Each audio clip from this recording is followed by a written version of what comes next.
Welcome to the Fish Nerds, the show about fish, fishing, and eating fish. I'm Clay Groves, Chief Executive Fish Nerd of the Fish Nerds podcast, licensed fishing guide, and super happy to be here. Thank you everyone for tuning in this week. Tonight on the show, we are super lucky. We have Anthony Von Desser, which I said wrong and I practiced beforehand, creator of the creator of the Curse of Silver Lake RPG podcast, on tonight as our co-host. We're going to do a fish quiz with him after our short interview. We've got Fish Nerd reviews, fish in the news, and who knows what else will happen on tonight's show. But let's talk about nerds, because when I was a kid in high school in the 80s, the biggest kind of nerd there were those who played tabletop RPG, which means role-playing games, Dungeons and Dragons. My brother had a 20-sided dice. He probably still does. He collected dragons. He made me play D&D with him. He got pissed off every time I made my dwarf have sex with an animal or something, and that was my experience with RPGs. But I bumped into Anthony through our podcast because his podcast is called The Curse of Silver Lake, and longtime listeners will know that the Fish Nerds often will use the hashtag #SuckItSilverLake because it's the worst lake in New Hampshire to fish, and it's where I do most of my guiding. So, Anthony, welcome to the show. Thank you, Clay. It's an absolute pleasure to be on here and to be able to cavort with another fisherman of Silver Lake, although your Silver Lake exists and is real. Well, I mean, there's a lot of Silver Lakes, which makes your show have some weird popularity that doesn't quite match up with your topic. Yeah, there's also a Silver Lake in Los Angeles, and there's probably more than that. Yeah, they're all over the country. There are actually 2 in New Hampshire. And there's some controversy on which one is worse, but they're both terrible. Well, if you're listening to this show and you live near a Silver Lake, let us know, and we'll make sure that our shows get to you. Mm-hmm. Yeah. So seriously, I mean, I only know about you because of the name of your show. I actually have another friend who does an RPG podcast called Magic and Steel. His name is David Steele. Okay, I'll have to check that out. Yeah, it's an RPG show, and I don't listen to his show because I don't play role-playing games, because although I'm a nerd, I'm a different kind of nerd than you. But really, honestly, the truest sense of nerddom is RPG guys. You are a real nerd, like very definition of nerd. And I'm excited about that because I love nerds, which means that inherently we're going to be friends. Well, and we love you. So give us a quick, and keep it brief, but Anthony, give us the elevator pitch. What is your show's tagline? What is your show? The Curse of Silver Lake is an audio dramatization of an RPG campaign between my friends and I. So essentially, there's a lot of podcasts out there, a lot of D&D or tabletop role-playing podcasts, and what they are is a group of buddies sitting around a table playing. They're called live plays or actual plays, and they just record themselves, and there's a ton of them, and they vary in quality. They do vary. Our show, yeah, and some of them are really great. Yep. Our show is not that. So our show is a audio drama. So we play the game, and then when we're done playing the game, we take what happened, turn it into a script, and try to write it as best as we can. And then my buddy Daniel Dye does character voices. He does all the character voices, and I'm the narrator, and we put background music and sound effects, and it's a full-on audio drama. Yeah, and I'll tell you what, I listened to the last few episodes, and I couldn't even pick the RPG out of it. I kept waiting for you to roll the dice and change what was going to happen. There's no dice rolling. That does happen, but it all happens before it gets turned into a podcast. So all the dice rolling and the random chance of, characters could succeed or fail, all of that is included, but it's not heard on the show. So it makes it really friendly to people who are not like D&D people who are like kind of interested, but they don't want to sit and hear a bunch of talk about like rules and dice rolling and explaining, you know, that a character has a certain number of spell slots and this modify. It's none of that. It's just a story. But then people who love D&D and love tabletop games, they'll also enjoy it because it's a story based off of a game and they will see the game elements. So it's kind of for everybody. Yeah, and I've been enjoying it because it really is a storytelling show. And I keep waiting for your characters to go fishing, but I haven't found that episode. Yet. Okay, so they do go fishing. So just like in any game where you fight bad guys and you get hurt, there's like healing potions. Mm-hmm. You know, like pretty common element, not just in tabletop games, but like video games and stuff. Right. I'm a Zelda guy, you know, from the 80s. Exactly. So I get it. Exactly. Yeah. So in our game, because I enjoy fishing, the healing function is fish. So these guys, one of the products of this fictional place called Silver Lake that I created for the game is trout. So people catch trout and they smoke them and they add some like medicinal herbs, and that's how the characters get their life back. Oh, that's perfect. And let me ask you, so you created, is this game you invented? Or was this a game, so you completely you? Yeah, so this is what's called a homebrew. So Dungeons and Dragons, Gary Gygax created the original Dungeons and Dragons that everybody knows what that is, even if they don't know how it works. Right. And then there's other commercial versions, but they all kind of function on the same principle of like one guy is the storyteller of the game and the other players respond to that storyteller, and then you roll dice to determine what the outcome is. So for example, I'm the storyteller guy in our group, so I'll say like, okay, you guys are fishing, right? And so, you know, my players will say, well, we're going to go fish over here underneath this tree. There's a log. It looks interesting. Okay, cool. So you got your lines in the water. Let me roll the dice, and then So if you roll a 1, you get snagged. You roll a 10, you catch the fish. Like, do you have it kind of like that level of? That's pretty much how it works. Yeah, like if you roll a 1, like it's what's called a critical fail. It means like it didn't work at all, and something bad might happen as a result of how badly it didn't work. Hmm. If you roll a 20, you did something awesome, like, you know, caught a trophy fish or something like that. I have to bring real dice on the ice this winter and like roll the dice. So get a little background. You guys sell a map of Silver Lake on your website. Yeah, we just made it, just put it out. And I bought a map. I like to think I'm the first one to buy one, but I probably wasn't. But I saw it, and I bought it right away to hang up in my ice shanty, which will be on Silver Lake. And I'm tempted to hang that map on the outside of the shanty so that travelers on the lake will look at that and think that's the real map of Silver Lake that they're fishing on. That's so awesome. It's very tempting. I might do that or just do it for a little while. And so it'd be really fun to like put that map down on the ice, drill a hole, and then roll the dice and see if I can make what's happening in the ice fishing hole match my dice roll. Okay, so fishermen are like so superstitious that you're gonna mess around and roll a 20 like one time and then catch like an amazing fish, and then you're gonna swear that that's the secret to catching a trophy fish. I think you're right. I think you're probably right. But, you know, I will do that, and I'll make a little video for you, and I'll post up on your Facebook group, and you can do whatever you want with it. Oh, man, yeah, that'll please me no end. Yeah, so we'll have a lot of fun with it. And again, it's thecurseofsilverlake.com. You can listen to the podcast anywhere you get your podcasts. And it's a really good podcast, even if you're not a role-playing game nerd. If you just like stories, which all of us do, it's worth listening to. The most recent episode had zombies. I mean, who doesn't love zombies? Okay, so yeah, you know, if you're a new listener and you're just trying to check it out, I suggest maybe start with episode 5. I'm pretty proud of that one, and we put it together well. And if you like that one, then you can go back and get the rest and binge and have fun. Yeah, and how many shows do you have done so far? We released 7 so far, and I'm working on 8 right now. I try my best to get 1 episode out a month.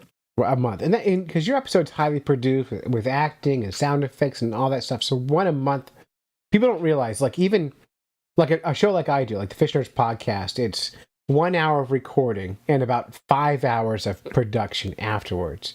But a show like yours, where it's scripted and there's engineering and sound effects and all that, probably takes a lot more than that, right? Yeah, it takes a ton of time. I haven't fully calculated it, but the script writing process is very intensive. My friends and I, we actually can't get together in person. Mm-hmm. So what we do is we play over Facebook, and so I'll post a Facebook message and they'll respond to that Facebook message.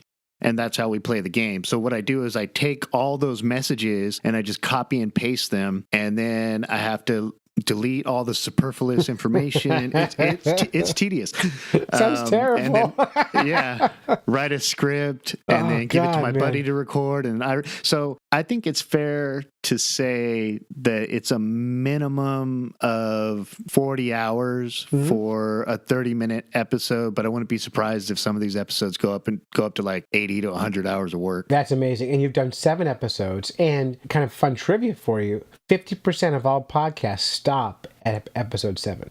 All right, excellent. Well, we're definitely not stopping at 7. Yeah. So 8 is on the way. Yeah, well, this is number 181 for us. Oh, congratulations. Yeah, that's amazing. So we're pushing, we'll be hitting 200 this spring at our 5-year anniversary. It's tedious, it's work, and it's super rewarding and fun, especially when you get an interaction with the listeners. Are you getting that? Are you getting feedback from listeners? We're getting a little bit. We're growing every episode. Of course. And we definitely have some super fans. Mm-hmm. I was just interviewed by Matt and Phil at Semi-Intellectual Musings, and it's the same deal as you. Oh, screw them. You know what? Those bastards, I can't believe those guys interviewed you before me. Oh, man, those jerks. I'm so mad. I know you're closer. You could like walk over there. Yeah. I know. I never heard of them. I'm just kidding. That's hilarious. Yeah. They're called Intellectual Musings. Semi-Intellectual Musings. Okay. Yeah, they're fun. They're funny guys, and but they were like you. They don't play role playing games. They're not a part of it in any way. They just somehow just listened to an episode. I think probably heard about it somewhere else, and they're just like, "Oh wow, this is really great," and they really enjoyed it. It's really great. And so but in real life, you fish. Oh yeah. I try to fish as much as I possibly can. You know, so what? I guess that's every fisherman, right? So you're a fish nerd just like me, believe it or not. Like, we're not that different. I don't know if I'm on your level of fish. I aspire to be a fish nerd like you. Oh, no, you're a fish nerd. If you fish whenever you can, you think about fishing a lot, you got a show called The Curse of Silver Lake. It has fishing as part of the game. You qualify as a fish nerd. So congratulations. You've made it. You made it to the fish nerddom. Awesome. You know what? There's nothing further for me to accomplish in my life. You can stop your show at show 7 now. You can just like, I'm done. It's perfect. Nice. What kind of fishing do you do? So I just recently moved near the Delta. So for those who don't understand California, which is most people, what is a Delta? So the Delta I'm not even sure how big it is, but essentially it's all the water that comes towards the San Francisco Bay through Sacramento. And it's this enormous expanse of brackish water. Mm-hmm. It's fresh water, and it's huge. And the fishing is prime. It's all wild fish as opposed to, stockies. Mm-hmm. And that's what I previously fished was, stocked lakes like Lake Chabot for like stocked rainbow trout. Mm-hmm. But fishing the Delta, right now I'm learning how to fish stripers. And a small striper is like a huge trout. Oh, yeah. I mean, these things hit so hard. So they're just a lot of fun to fish. Yes. And I'm learning the holes, like where the big ones are at, although I haven't caught a real sizable one yet, but it's just nice to be out there. For striper fishing, I'm happy catching schoolies all day long. Like a little 2-pound striped bass would keep me happy all day. I never got a big one. I'm perfect. It's gold.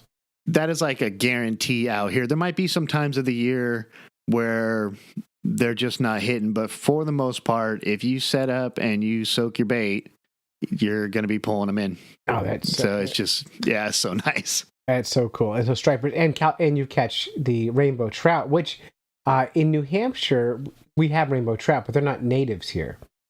Rainbow trout are native to California, where you are. And back in the 1880s, when they first started bringing trout into New Hampshire, the rainbows, they called them California trout, like in the history books. They weren't called rainbow trout there. They were called California trout. And brown trout were called German trout because they were from Germany. So it's really cool to see that kind of connection between New Hampshire and California. And they brought them in on trains, in the 1880s. So imagine these big train loads of trout going from California to New Hampshire just so that I can fish. Only the best trout made it. The so you guys very got all best. all the muscle trout out there. The most progressive of all trout came from California at the time. That's really cool, man. And you have kids? Yeah, I've got 4 boys. Wow, 4 boys. Yeah. Were you like trying for a girl? Like, okay, one more. No, one more. No, one more. No, like. I was blessed when I married my wife with 3 wonderful boys that came with her, and then we have one of our own. But I mean, they're all my boys, man. I love them to death. Yeah, it doesn't matter, all that stuff. And that's cool. And being an RPG guy, the fact that you got married at all is a minor miracle. I think you're trying to paint a picture here. Yeah. See, now, okay. So, ladies and gentlemen, what you've just witnessed is what it was like to actually be a nerd. Like, if you call somebody a nerd nowadays, it's kind of like a cool thing. Like, oh, hey, I'm a nerd. But back in the day, before it was cool, this is what it was like. Right. Now, see, I'm making fun of you. Now, in high school, my nerdiness, I was a juggler and a magician. So, believe me, you've got nothing to worry about here. We speak the same language. We're just a different kind of nerd. That's all. You know what? All of us RPG nerds, we made fun of you guys behind your back. And we deserved it. we didn't say anything, though, because you're really good at throwing stuff. Oh, yeah. My aim was sharp. I can't roll a dice for shit, but look at me. Hey, so I put together a little quiz for you. All right. Well, I gave you show notes, but I did not share this part with you. All right, time for a little fish quiz, a famous fish quiz. And longtime listeners would know, every interview we used to do a fish quiz, and we're bringing that back tonight. And so what I did, and I was thinking about Dungeons and Dragons, and I assume you played that as a kid. Yeah. Am I right? Okay. So I assume you played that as a kid. And so I always liked being a dwarf. That was my favorite kind of character. Excellent. Dwarves are awesome. So what was your favorite kind of character in D&D when you were a kid? Okay, so typically I was the DM. Of course you were. And I'm not some DMs will play a character along with the other players. Mm-hmm. I don't typically do that, but when I played, I like to do things on lots of people play like humans or elves and stuff like that. So I like to go for like a hobbit or just something different, just to have a different experience. Yeah. So I don't know if I had a favorite per se, but my favorite was something unusual, just to make it fun. Yeah, I was a dwarf usually, and my brother was a DM, and my only goal was to ruin the game. That was it. Yeah, my only goal. Fun. Not as bad to play with as rules lawyer. So my brother was always a DM, and he was strict, and he used to throw the board around. He would get pissed. He would throw dice at me, which only encouraged me more. Of course. So, but being a dwarf fan, what I did was tonight have a 10-question quiz for you, and I'm going to give you 2 words, and one is the name of a dwarf, and the other is the name or the part of a famous fishing lure. Your job, decide which is which is a dwarf, and which is the fishing lure. So let me use right. Number 1 is going to be an example. Okay? Okay. So the 2 choices are Alaric or Rapala. Which one is a dwarf? Alaric is the dwarf. Alaric is a dwarf. And did you just know that, or was it because Rapala you know right away? I didn't know that. I knew that Rapala was a lore. Yeah, Rapala. And I might pronounce things different just to make it harder for you. Because I don't know how to pronounce dwarf names, and I also am terrible at pronouncing real names. So well, that's cool, because when I totally fail this quiz, It's because of your pronunciation. Oh, you can always blame me. It's fine. Well, you already got the first question right. All right. Second one, Aguila or Baragor? Gila or Baragor? I want to say Baragor is a dwarf. Baragor is dwarf, and Aglia is the Mepps panther martin, or any kind of Mepps aglia. Pronounced. So, one of my favorite trout lures, in fact. How about Zera or Dimrond? Oh, that's a good one. Zera Dimrond or really sounds Dimrond? like a dwarf. Yep. Yeah, I'm going to go with that. You are right. So, and Zera is a classic Zera spook. And I should say all these lures come from the Field and Stream's 50 most best lures of all time. And the dwarf names come from, I Googled famous dwarf names. So whatever that was, I forgot. At least you're not asking me what they're famous for. Oh, that's stage 2. All right. How about Finbur or Gidzit? Finbur is the dwarf. Really? Are you sure? Yes. Oh, you're right. Dude, you got the first 4 clean sweep. We can stop right now and you can be a winner. Okay. Now, Gidzit's a really nice little jig for crappies and stuff. And Zara Spook is that floating bass lure that it looks like a torpedo, floats on top of the water, and bass just crush it. It's one of my favorite lures. How about Nice. How about Garen or Gibbs? Garen sounds like it could be a fishing lure, but it's a pretty classic dwarven name. And Gibbs does not sound like a dwarven name, so I'm going to say that's a lure. Jesus, man, 5 out of 5. Right now, you're full on winning. If you get the next 5 wrong, you lose. Okay. I mean, honestly, you get one more right, you've won. You've got. Well, I think we're really determining what kind of nerd I am because I'm basing all these decisions off of which one sounds like the dwarf name, and the lures. I didn't know any of them except for the first one. Right. Well, there you go. How about Yamamoto or Legazo? Yamamoto makes all kinds of fishing stuff. Yeah. So, yeah. The classic Gary Yamamoto Senkos, which is the most popular bass lure of all time, I think, right now. It's huge. Either that or some sort of like long lost Eastern dwarf. Yeah. I'm hoping to smash you with something. All right. How about we go Hopkins or Smacky? Hopkins or Smacky? Mm-hmm. Hopkins or Smacky? I mean, Smacky sounds like a nickname. And Hopkins, see, you got me because neither of them sound too dwarven to me. But I'm going to go ahead and go with Smacky. There's probably some story about how he got smacked around by a troll or something like that. So you say Smacky is the... Yeah. Are you sure? It's not too late to change. No, I'm not sure, but I have the courage of my convictions. Well, your courage is correct. You so far are 7 for 7, and this game is pissing me off. All right. So if I get them all, do I like get your eternal soul? Or is If you get them all right, how I'm this going to works? mail you some Fish Nerds decals. Oh, sweet. Yeah. Now I'm I'm motivated. I'll mail you them anyway, but it doesn't make any difference. We were just talking inside. I was talking to my editor tonight, and he was just saying, like, hey, Clay, you keep giving all your stuff away, and people keep selling stuff on your show that makes them money, but you never make any money. You've got to change what you're doing. And I'm like, yeah, but I'm having fun. So we're stuck. I mean, that's where it's at. That's where it's at. 180 episodes of fun. All right, so we got Smacky, Hopkins, you got. All right, this one's a hard one. We got Balgi or Throbin. Balgi or Throbin? Balgi or Throbin? Okay, I'm going to go with Throbin because it sounds like the naming conventions. God damn it. Like, you just... Yeah, the Balgi is a balsa swim bait. Classic. Okay. All right. Gosh, man. Like, you really... No question about your credentials are clear here.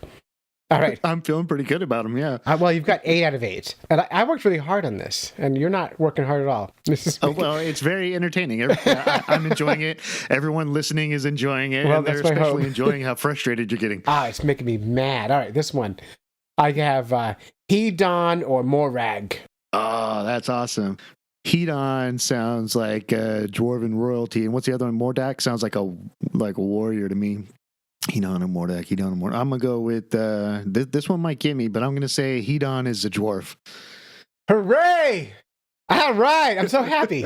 I'm so happy that you're wrong. I can't tell you. So Hedon makes the classic torpedo bass lure. Oh, Hedon. You didn't pronounce that correctly. No, I did it on purpose. I have not pronounced anything correctly tonight. I have full rights here of pronunciation problems, especially with dwarven names. All right, how about the last one? You got 8 out of 9 so far correct. If you get this one wrong, you lose. That's, right. I just changed all the rules. The only questions that matter. You know what? See, now you know how being a DM works. It's a terrible job. All right. How about this one? We have Flacky or Culprit. Flacky. Flacky's what? The dwarf. Flacky is the dwarf, and Culprit is the classic lizard rubber swim bait. So 9 out of 10. I'm so sorry you failed. I'm so bad at this. The worst fish quiz ever. But you did it. Hey, nice job. Congratulations on the fish Thank quiz. You, sir. Thank you. That was delightful. It was totally fun. But it was my first attempt at trying to say dwarven names. A little practice, and I will get it right. You did pretty good. You know what I'll do is I'll do a Star Trek episode soon, and I will do all Vulcan names. Okay. And we'll see if I can do any better. I bet I don't. You know, the Vulcan names, I mean, they sound Vulcan. I think even if you're not a Star Trek fan, you could pick out a Vulcan name. Yeah, but if I pronounced all my fishing lures with a little bit of Vulcan accent, who would know? There you go. Yeah, who would know? So, yeah. So stay tuned. I like that. If I find a Trekkie who can connect with fish in some way, we will get him on the show. We'll do it. Hey, so you do your Curse of Silver Lake. How do you pay for it? I'd pay for it. Cash out of pocket. My kids don't eat. I'm sorry. Daddy's got to record. Yeah, sorry, kid. No, I mean we're 7 episodes in, and the access that people have to technology to broadcast is so great now that it's not like you need a whole, radio studio and a tower and millions of dollars. So, I mean, I just got my MacBook Pro, GarageBand. I find all the sound effects from Creative Commons along with the music. You know what Creative Commons is? Yeah, that's what I use for my music too. Yeah. Yeah, exactly. And probably my biggest asset is my buddy, who my rich friend. No, he's a voice actor. He's an experienced voice actor. So he brings something to the show that not everybody can get. So that's what allows us to do this. Right. Free talent is good talent, right? That's my motto. The reason I'm asking is because my show is funded through a website called patreon.com. And what I ask is my listeners to do is to go to patreon.com/fishnerds, Patreon/fishnerds, and help us fund our show. And we're asking listeners to give us $1 an episode, so $4 a month, to help us keep this show going. When you're 7 episodes in, you're not asking for money yet. You're like, wow, this is so cool. When you're 180 in, your wife needs to go out for dinner once in a while. You've correspondents around the world need better microphones. I just mailed out a microphone to 2 of my correspondents this week because of Patreon. And you get that, you get more, your show grows and it costs more money as it grows. And that's the challenge of making a podcast. How do you pay for it? We don't have any solid sponsors on our show. We have supporter listeners, which is really great. It makes the show belongs to the listeners. Beautiful. That's beautiful. We do sell stuff like shirts and stuff like that. Sure, I gave you guys $30. I bought a exactly. I bought swag from you guys, and I decided. So this year we're not really selling swag so much. If you need to get a Fish Nerds hat or a Fish Nerds bandana or decals, right now the only way to get them is to support us on Patreon. So if you give us at the $1 episode level, I'll get decals to you. $2 an episode, you get a bandana. $5, you get a hat, and you're my best friend.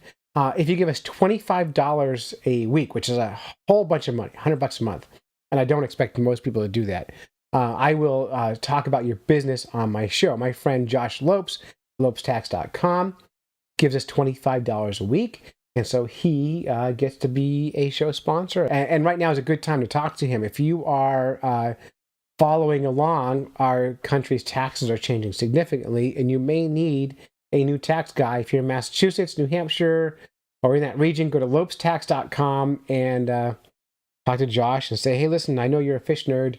Maybe you can help my taxes. And so that helps us and it helps him and we all win. So patreon.com/fishnerds. That's how we pay for our show. Well, I'm going to have to look into a Patreon. That sounds It's nice. great. And it honestly, it doesn't put any money in the bank.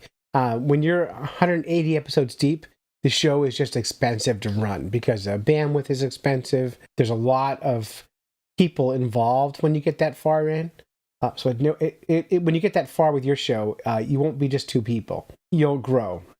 Yeah, well, I'm already on my second mic, and looking at, the show would be better if I had this, if I had that. So I can see how you that upgrade. happens. I have 10 accounts that cost me like $14 a month. All these little tiny things, but they're all little tiny things that make this show a little tiny bit better. And tiny bits, just like that $1 an episode, add up to a big difference in the quality of the show. So, but please give to the show if you like what we're doing. It would just make all the difference in the world. How about we jump into a little fishing review with our friend Hugo? Hey guys, Hugo Medeiros here. How's it going? Actually coming at you with a non-cooking related little segment for you guys today. It's on the coolest product that's related to the outdoors. One of the coolest products. My wife actually just got it as a gift for me, and this is one of the coolest gifts I ever got. And I know Clay has one as well. And what it is a heated electric jacket. This thing is awesome. So I got an initial one and I didn't really understand it. So when I received it, it was more like a fleece seeming hoodie. And I was under the impression it was going to be something, like an outer layer you could wear. So I returned that one. And the second one that I decided to get was awesome because it actually ended up being on sale when I purchased it. And this was in maybe the third week of November. It was only like, I think it was $130, which was amazing. This one is the Bosch, PSJ120S-102 men's 12 volt jacket. So this one's awesome. This one's got it's like an outer layer. It's got a water repellent outer layer. And it's just so cool. So the thing has 3 settings. You can make it as hot as you could possibly want.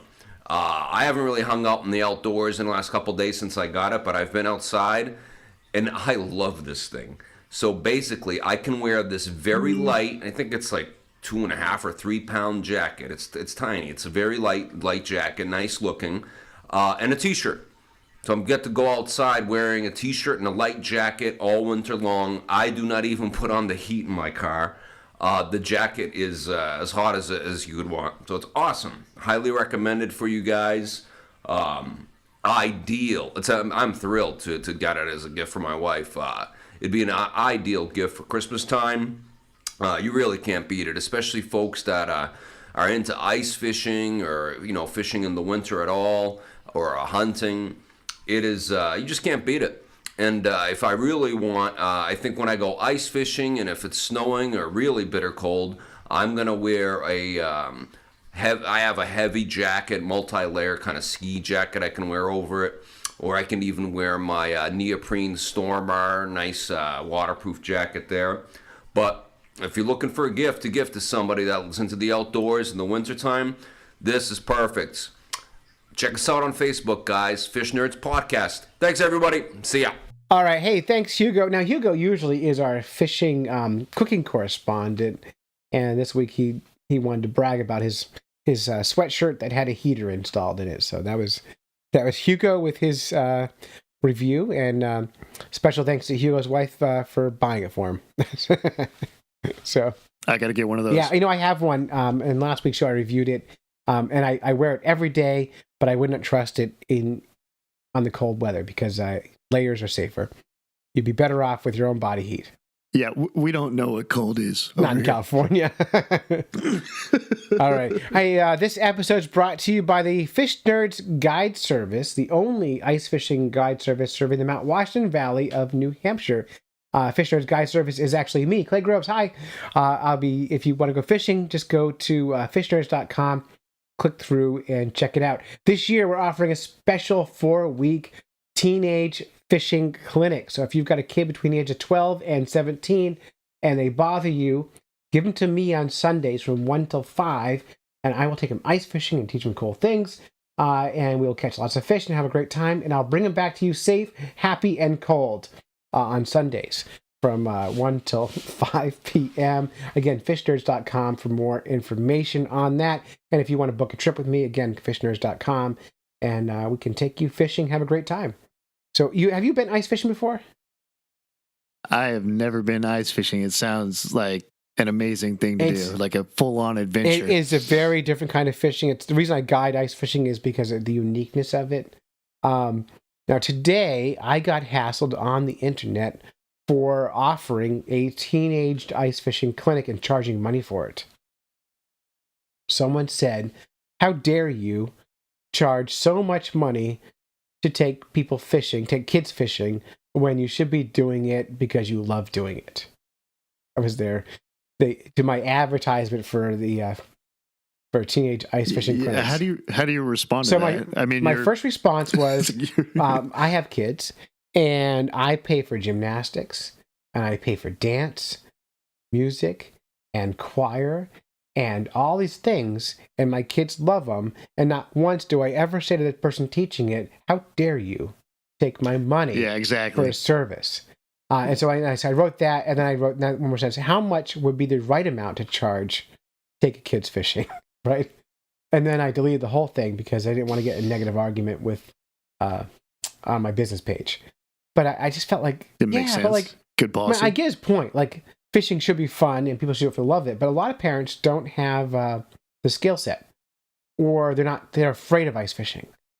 And by hiring a guide or studying with me, they got someone who knows it really, really well and will do it safely. And the kid will be safe and they'll learn new things. And it's cheap. It's 4 weeks for $175. Now that you put it that way, if I was sending my sons to go ice fishing, I think I'd rather...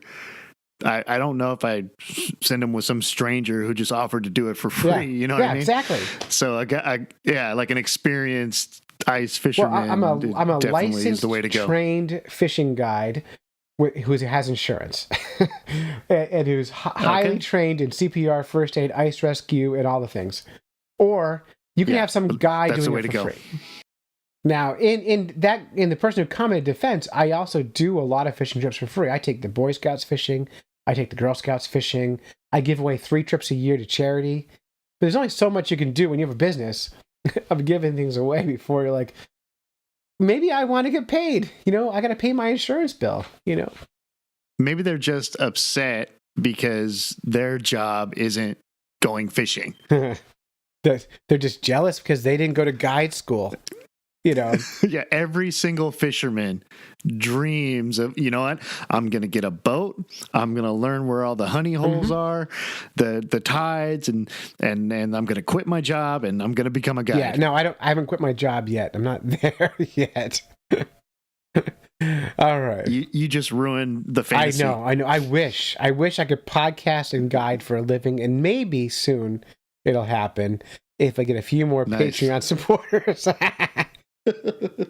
Life goals. News, fish in the news. Everybody loves their fish in the news. How about some fish in the news? Best kind of news is fish news. All right, and this is from Variety, Variety is a big, entertainment magazine, and news about James Franco. James Franco cashes in on Silver Lake Micro Compound. What? Yeah.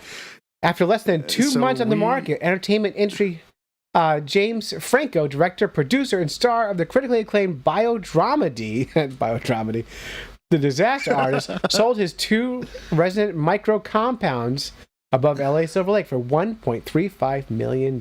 So Silver Lake is in the news. I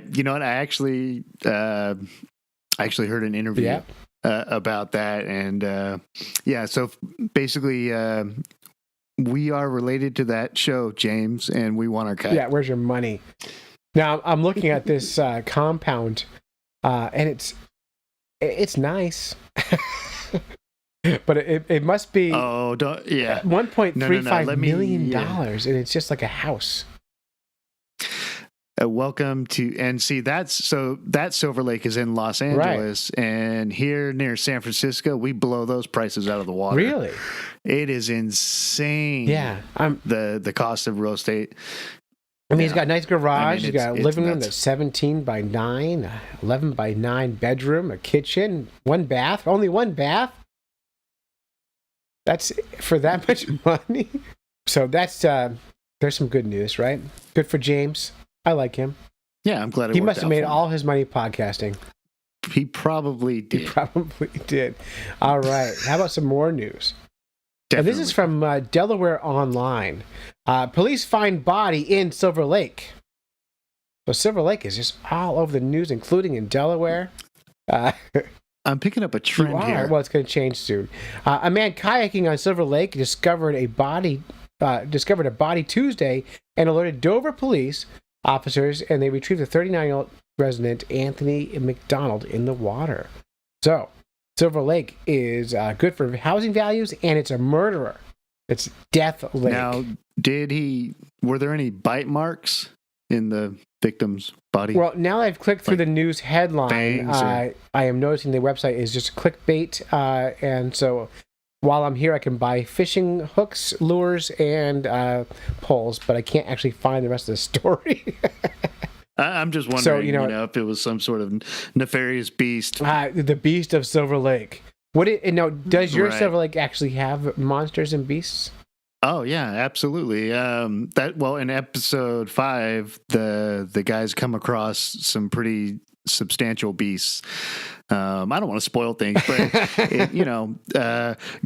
goblins, trolls, and as the story progresses, I start to add in new things that are not usual to D&D just because I wanted to tell a more interesting story. Right. So that's the primary deal, actually. Most of the time when they're fighting stuff, it's not like they're fighting some other guys. I mean, sometimes that happens, but it's usually they're hunting a monster or a monster is hunting them. Oh. Something of that nature. Gary. And now, have you ever killed any of your players? Yeah, so this is actually like a deep philosophical question in tabletop gaming is, are you the kind of DM that kills a player or not? Right. And because people get attached to their players. I mean, some D&D games people play for years and years and years. And then you kill them. You're that guy. Long investment, yeah. So I let my players know up front, like when we created these characters, I told them, don't name your characters like after your children or anything, because I might, they might die. And the whole premise for that isn't just to be a jerk, but it makes the game more interesting to the player if he knows that his decisions could result in his character dying. He'll be a more cautious player. He'll make more sound and interesting decisions. That's my opinion. Well, maybe you're right. I don't know. I haven't played an RPG game since I was 15, so I have no idea. Yeah. I assume you're correct. Speaking of being correct, the peppynews.com, it's a real, or so People News, PEPL news.com has a great story that's very dangerous, and maybe you can work this into your game. The headline is, Octopus eats aquarium employee's penis during sex. I don't know if you've read this ahead of time, but no, I must have missed that one. It's very related to your story. A 28-year-old San Diego Zoo employee is lucky to be alive as he has been hospitalized and lying in critical condition after allegedly trying to have sex with a giant Pacific octopus, when everyone knows the sexiest octopuses are the tiny blue ones. I added that in because it's true. It took medical personnel several hours to successfully release the octopus that had latched itself to the man's genital area. Funny, they could say penis in the headline, but not in this story. We did the best we could to, but the octopus's beak has tremendous pressure, and the animal had started to digest part of the man's genitals, explained Dr. Julia Andrews of the San Diego Medical Center. California news, huh? When we separated the animal from his body, his penis had been severely slashed and was hanging by a thread, she added. She was so happy. We also opened the stomach of the octopus only to find the partial remains of a digested testicle. They call those human oysters, she told reporters. I added the oyster part. Octopuses usually inject crustaceans like crabs with paralyzing saliva, then dismember them with their beaks that can exert a pressure up to 2,300 pounds per square inch, for twice as much as a hyena, lion, or tiger. The boy's father, this is a real quote here.